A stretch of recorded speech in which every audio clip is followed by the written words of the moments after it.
현재보다 1000배나 많게 자기 민족의 번성을 위한 모세의 축복입니다. 우리 세인교회 성도 여러분, 내 민족 대한민국을 위해 이런 꿈과 축복을 가지고 있는지요?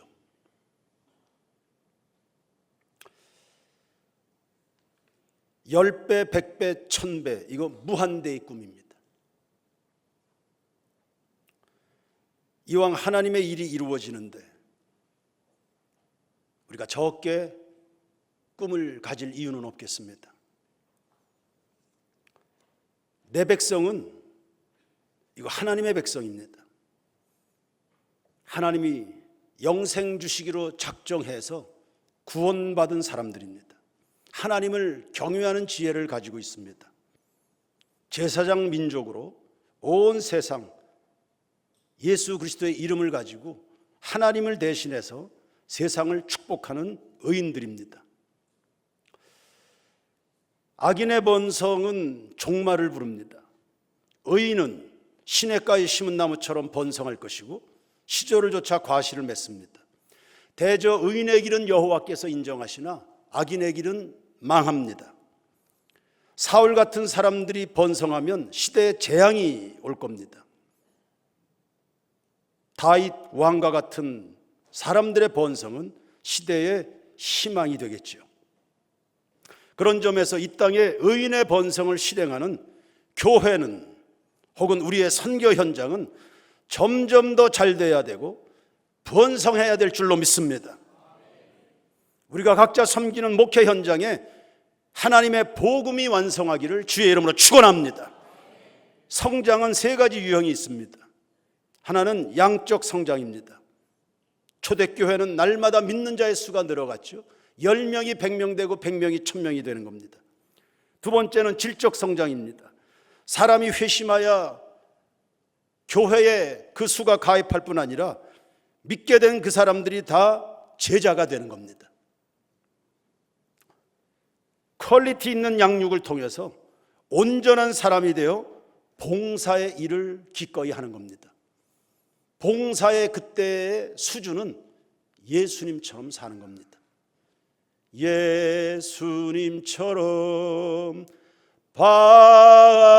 바울처럼 그렇게 살 순 없을까? 우리가 원하는 봉사의 기준입니다. 세 번째는 선교적 성장이 있습니다. 예컨대 A교회는 열심히 기도하고 전도해서 1000명의 성도들이 모이게 됐습니다. B교회는 역시 열심히 모이고 흩어져 복음을 전했습니다. 600명의 교인이 됐습니다. 중간에 교회를 하나 개척했는데 개척한 그 교회에 400명의 성도들이 모였습니다. 그리고 선교사 한 사람을 파송해서 그 선교사가 현지에서 교회를 3개나 개척했습니다. 그러면 B교회는 드러난 자기 덩치는 남보다 작지만 눈에 보이지 않는 참 교회 덩치는 2배가 되고 3배가 되고 4배가 되는 겁니다. 우리가 지향하는 교회의 번성 혹은 성장은 바로 이런 모양인 겁니다. A교회가 1000명의 교인이 모였습니다. 이거 양적 그리고 질적 성장을 이룬 겁니다. 그러나 B교회는 양적 성장에 질적 성장을 더하여 선교적 성장까지 달성한 거죠. 교회 성장은 반드시 돼야 됩니다. 왜냐하면 인류를 구원하는 다른 길이 있나요? 세상을 치유하는 다른 대안이 있는 겁니까? 다른 이로서는 구원받을 수 없습니다. 주 예수를 믿어 나와 내 가정이 구원을 받습니다. 그 예수 믿어 원주 땅이 구원을 받게 될 것이고 대한민국은 하늘 백성이 될 줄로 믿습니다. 이 땅의 사람들은 하나님 인정 안 합니다. 하나님의 존재를 안 해서 인정 안 하는 게 아니라 하나님이 아니 계시기를 원하는 겁니다. 하나님 계신 걸 왜 모르겠습니까? 그러나 하나님이 없어야 됩니다. 자신들의 삶에 그 시선에 시야에 자신들의 삶의 중심에 하나님이 아니 계셔야 마음대로 할 수 있는 거거든요. 공산주의가 그래서 기독교 제일 무서워하잖아요. 핍박하는 이유가 뭡니까? 무서우니까 핍박하는 거죠. 영국의 메리 여왕이 왜 존 낙스를 그렇게 미워하고 핍박하는 겁니까? 무서우니까.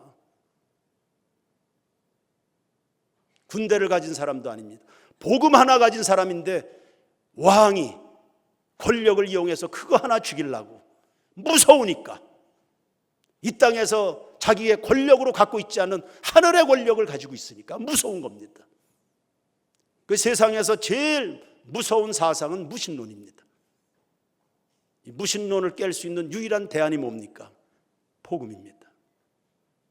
그러니 교회가 잘 돼야 된다. 교회가 잘 되도록 교회에 충성하는 성도들 되길 축원합니다. 세상은 멀쩡한 사람도 다 폐인 만듭니다. 그러나 예수 그리스도는 모든 믿는 자들에게 구원을 주시는 하나님의 능력입니다. 복음은 강도들도 변화시킵니다. 창녀도 새롭게 만듭니다. 수전노 돈밖에 모르는 삭개오도 변화가 됩니다. 그러므로 내 평생의 자랑은 예수님의 십자가입니다. 나는 이 복음을 부끄러워하지 아니하노니 내게는 우리 주 예수 그리스도의 십자가 외에는 결코 자랑할 것이 없다 했습니다. 새인교회 성도들이여, 우리 모두의 자랑, 유일한 자랑, 하나의 자랑, 숨이 끊어지는 순간까지 자랑할 그 이름 예수 그리스도이기를 축원합니다. 태초에 하나님이 천지를 창조하셨기 때문에 온 세상은 다 하나님께 속했습니다. 마귀와 손잡은 아담으로부터 시작해서 하나둘씩 사람들이 하나님을 등지기 시작했습니다. 다시 돌아와서 하나님께 소속이 돼야 되죠. 돌아오도록 만드는 게 선교입니다. 인생의 참 주인을 발견하고 그 그늘 아래 들어오도록 만드는 겁니다. 교회 성장은 반드시 돼야 되는 것뿐만 아니라 이건 꿈의 운동입니다. 천국은 침노하는 자의 것입니다. 하나님이 아담을 만드시고 생육하고 번성하라 했죠. 아브라함을 부르시고는 아들도 하나 없는데 내가 너를 통해 큰 민족을 이룬다. 하나님이 우리를 통해서 이루고 싶은 그분의 열망입니다. 모세는 현재보다 1000배를 꿈꿨습니다. 다윗은 주는 하늘 위에 높이 들리시며 주의 영광이 온 세계 위에 높아지기를 원합니다. 아둘람 굴 속에서 그가 품었던 비전입니다. 예수님은 제자들에게 온 천하에 다니며 만민에게 복음을 전파하라. 우리 새인교회는 사색번성, 그리고 사색번성의 종착지가 선교적 번성입니다. 교회 성장의 마지막 목표 도달점이 뭡니까? 모든 사람이 예수 믿고 모든 교인이 다 제자화되는 겁니다. 앞에 말한 하나님의 나라 꿈을 안고 살았던 신앙인들, 그들이 가졌던 꿈이 이루어졌나요? 이루어졌습니다. 그들이 가지고 있는 꿈, 모세의 꿈, 아브라함의 꿈, 다윗의 꿈, 그리스도 안에서 다 성취가 됐습니다. 나 같은 사람도 예수 믿고 구원받게 된 거 보면 하나님이 그토록 원하시는 그 꿈을 가지고 오늘 여러분들의 삶, 열매로 나타나게 될 것을 믿습니다. 디모데전서 2장 4절에 하나님은 모든 사람이 구원을 받고 진리하는 데 이르기를 원하신다. 만민이 이렇게 하나님께 돌아오는 것은 하나님의 소원입니다. 여러분을 사랑하신 하나님의 소원입니다. 여러분을 위하여 십자가에서 몸버려 피 흘려 죽으신 예수 그리스도께서 가지신 의지입니다. 자기의 생명을 십자가에 몸버려 피 흘려 온몸을 사지가 찢겨가면서 그분이 그렇게 드렸던 그 의지와 열망, 그거 민족이 하나님 앞에 돌아오는 것입니다. 그 의지가 예수님 십자가에서 다 드러난 겁니다. 하나님은 이토록 이것을 열심히 구하고 있습니다. 그러므로 하나님이 원하시는데 반드시 되는 일이 줄로 믿습니다. 그러므로 하나님과 더불어 축복의 인생을 살고 싶으신가? 오전에 예배에 말씀 주신 것처럼 모든 민족 위에 뛰어난 민족, 그런 인생을 살고 싶으신가? 하나님의 소원에 편승하시길 바랍니다. 그게 선교입니다. 반드시 되고야만 하는 이 일에 꿈을 가지는 우리 모든 성도들 되길 축원합니다. 하나님은 이토록 이것을 원하시는데 이것을 갈망하지 않는다면 그 교인은 어떤 교인일까요? 하나님이 이걸 이토록 원하신다는데 이런 일에 열망을 갖지 않는 교인은 도대체 무슨 생각을 하고 살고 이 땅에서 뭘 이루고 싶은 걸까요? 이 꿈은 기도 운동입니다. 모세가 축복하지 않습니까? 내 백성이 현재보다 1000배나 더하기를 원한다. 세인교회가 현재보다 1000배나 더하기를 원한다. 저희들과 교제 중에 있는 모든 선교 현장이 현재보다 1000배나 더하기를 축복하고 있습니다. 하박국은 여호와여 수년 내 주의 일을 부응케 하옵소서. 부흥의 꿈을 안고 기도했습니다. 이때 기도는 시기온옷에 맞춘 노래라고 했습니다. 곡조에 맞춰진 기도인데 열렬한 기도라는 뜻입니다. 너희는 먼저 그의 나라와 그의 의를 구하라, 쉬지 말고 기도하라 했습니다. 여러분, 무엇을 위해서 쉬지 않고 두드리는 겁니까? 골로새서 4장 2절에는 기도를 계속하되 항상 기도에 깨어 있어라, 전도할 문을 열어주사 그리스도의 비밀을 담대히 말할 수 있게 해달라고 기도했습니다. 구하라, 찾으라, 두드리라. 도대체 무엇을 그렇게 우리 교인들은 두드리고 있는 것일까? 하나님이 원하시는 것은 한 가지입니다. 민족들이 돌아오는 것입니다. 바울은 괄목할 만한 선교적 성과를 거뒀지만 그가 마음에 늘 고통하는 것이 있었습니다. 내 동족 이스라엘이 하나님 앞에 돌아오는 거였습니다. 자기가 하나님에게서 끊어질지라도 나 그거 원한다. 기도는 신앙의 심장이고 교회 기관차와 같습니다. 민수기 6장 22절로 27절입니다. 여호와는 너에게 복을 주시고 널 지키시길 원하고 너에게 은혜와 평강 주시기를 원한다. 이렇게 이스라엘 자손들을 축복하면 내가 그들에게 복을 주리라 하나님의 약속입니다. 시편 81편 10절에 내 입을 넓게 열라 내가 채우리라 했습니다.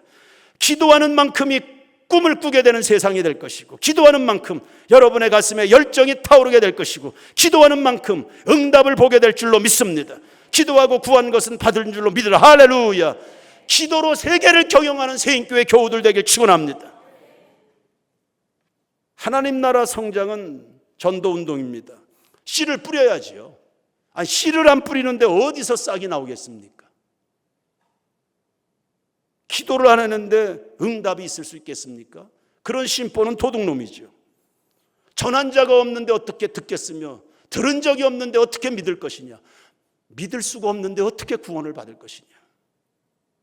사도행전 4장 5장 우리 세인교회 성도들의 새벽 묵상집, 새벽 큐티 본문입니다. 4장 5장을 묵상했습니다. 사도들이 복음을 전하다가 핍박을 받았습니다. 아무리 위협을 해도 그래도 하나님 앞에서 니들 말 듣는 것보단 내가 하나님 말 들어야 되겠다. 뜻을 굽히지 않으니까 풀어주는 수밖에 없었습니다. 풀어줬습니다. 다시 한번 예수 그리스도를 이야기하고 부활을 이야기하면 살려두지 않겠다. 그래도 나가서 복음을 전하는 겁니다. 그랬더니 다시 잡아들여서 감옥에 집어넣었습니다. 천사들이 기적같이 그들을 꺼내줬습니다. 꺼내주면서 천사들이 사도들에게 가서 복음을 전해라. 새벽부터 복음을 전했습니다. 아, 극성 맞은 것들이네요. 그 권력자들이 또 사도들을 잡아왔습니다. 또 협박합니다. 채찍질하고 죽이겠다고 위협하고 풀어줬습니다. 그랬더니 예수 그리스도를 위하여 능력받는 것을 기뻐하면서 또 전도합니다. 그래서 제가 생각하게 됐습니다. 나는 누군가? 나는 누구지? 여러분들은 누구십니까? 목사는 뭐고, 교회는 뭐 하는 것이고, 선교사는 뭐 하는 겁니까? 그렇게 핍박하고 잡아들이고 채찍질하고 죽이겠다고 해도 계속 기회만 있으면, 입은 살아있으면 다 전도하는 겁니다. 우리는 누굽니까? 우리의 정체성이 뭐예요?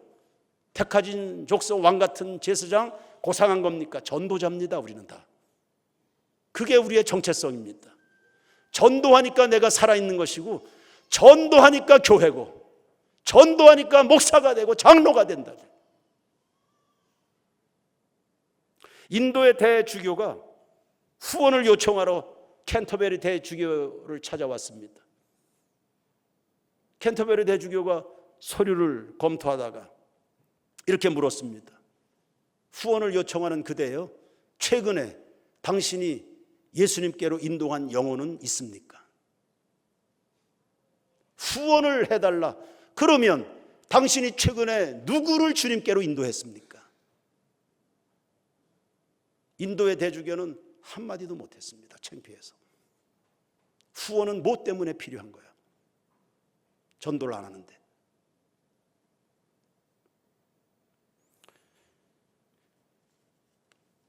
우리는 전도할 상황이 안 됩니다. 요새 어디서 전도합니까? 바울은 전도할 상황이 돼서 전도한 겁니까?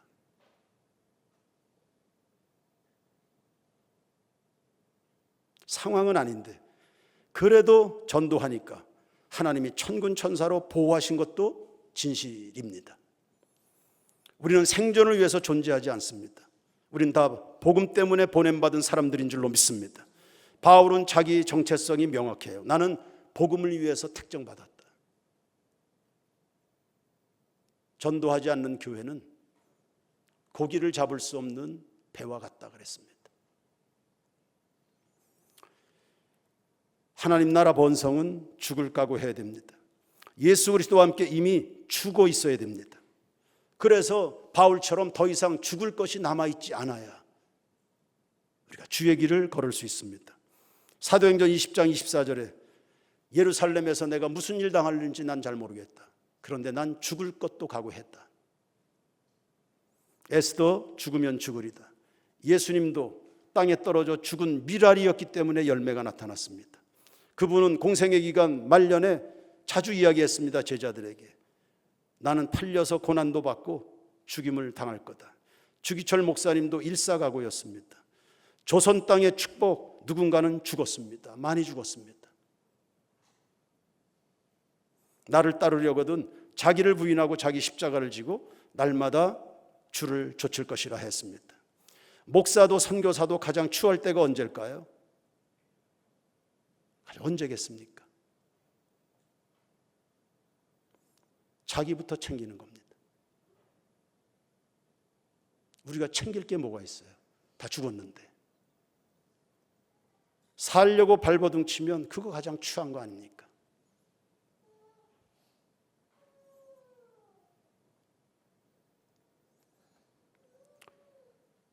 저는 요즘에 한 2, 3년 됐습니다. 기독학교, 우리 세인기독학교가 제일 많이 신경 쓰입니다. 2주 전부터 목회보다 내가 기독학교에 목을 내놔야 되겠다, 이런 생각이 듭니다. 누구 하나 죽어야 이 학교 꼴이 되지.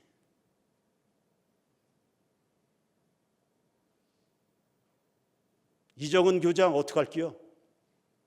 내가 죽을래? 네가 죽을래? 강별님, 죽어야 끝나는 일, 죽어야. 누군가 죽어야지. 살려고 엉덩짝 하나 빼고 도망갈 길 준비하면 일 안 됩니다. 죽어야지. 죽을 각오로 해야 되지. 죽어야 되겠다. 누구 하나 죽어야지. 신앙생활이라는 거 낭만적이지 않습니다. 여러분, 예수님 다시 오실 것이고 행한 대로 갚으실 겁니다.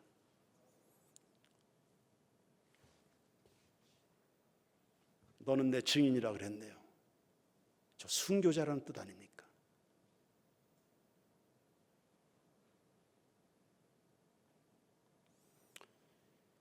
작년 10월에 네팔 한인 선교사 수련회 때 방문을 했습니다. 몸 병들고 매너리즘 때문에 이런저런 이유들로 더 이상 사역에 대해 의욕을 상실한 선교사님들 여러 계시죠. 저 혼자 시건방을 떨고 그런 상태에서 무슨 사역들 하시겠나, 과감하게 정리하고 귀국하는 게 좋겠다, 이런 대화들을 선교사님들과 사석에서 제가 거침없이 했습니다. 그냥 돌아오십시오, 편하게. 그런데 첫날 집회 때 오늘 오전에 뽑아든 그 말씀, 세상 모든 민족 위에 뛰어난 민족이 되게 해라, 네팔 민족을. 그렇게 하면서 카트만두에 화장터로 다 가십시오, 이렇게 했습니다. 선교사로 나갔으면 거기서 죽어야지. 왜 한국으로 돌아올 생각을. 오늘 오전에 김성진 간사님 특송하면서 동영상을 이렇게 비춰주셨습니다. 대부분의 한국에 온 선교사님들이 양화진에 묻혀 계시더군요. 저게 선교지. 저게 선교다 싶은 생각이 듭니다. 자식 걱정에 등등에 한국으로 돌아올 생각하면 선교가 될까? 선교의 진정한 자기화는 뭡니까? 거의 죽는 거지요. 리빙스턴을 우리가 이야기하고 루비 캔디릭을 이야기합니다. 그럼 나는, 우리 세인교회 성도들이 허락해 주면 저는 2층 필로티 앞에 들어오는 소나무 밑에 저는 뼈 묻어주세요.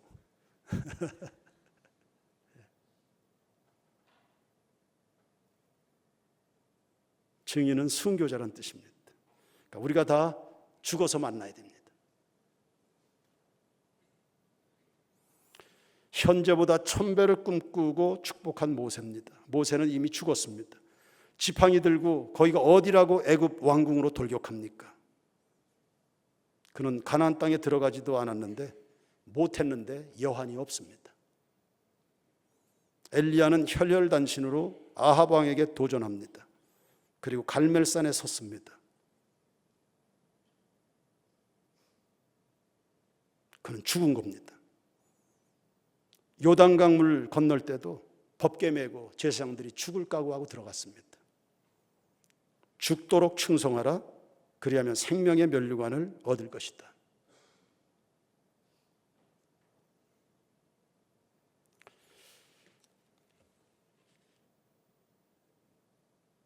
후배들에게, 제자들에게 사역의 상당 부분을 이제 이양하고 저도 한 발 빼야 되겠다, 이런 생각 속에 몇 개월을 지냈습니다. 사도행전 새벽 묵상을 하다 보니까 그게 아니더라고. 내가 죽어야지. 내가 죽어야지. 하나님 부르시는 날까지 죽어서 살아야지.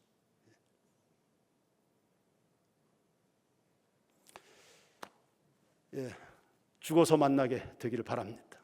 예, 거기서 예수님 만나십시오. 예, 한눈 팔지 말고. 어디 갈 데 없나 싶어서 제가 두리번거리면 이 목회가 되겠습니까? 기도하겠습니다.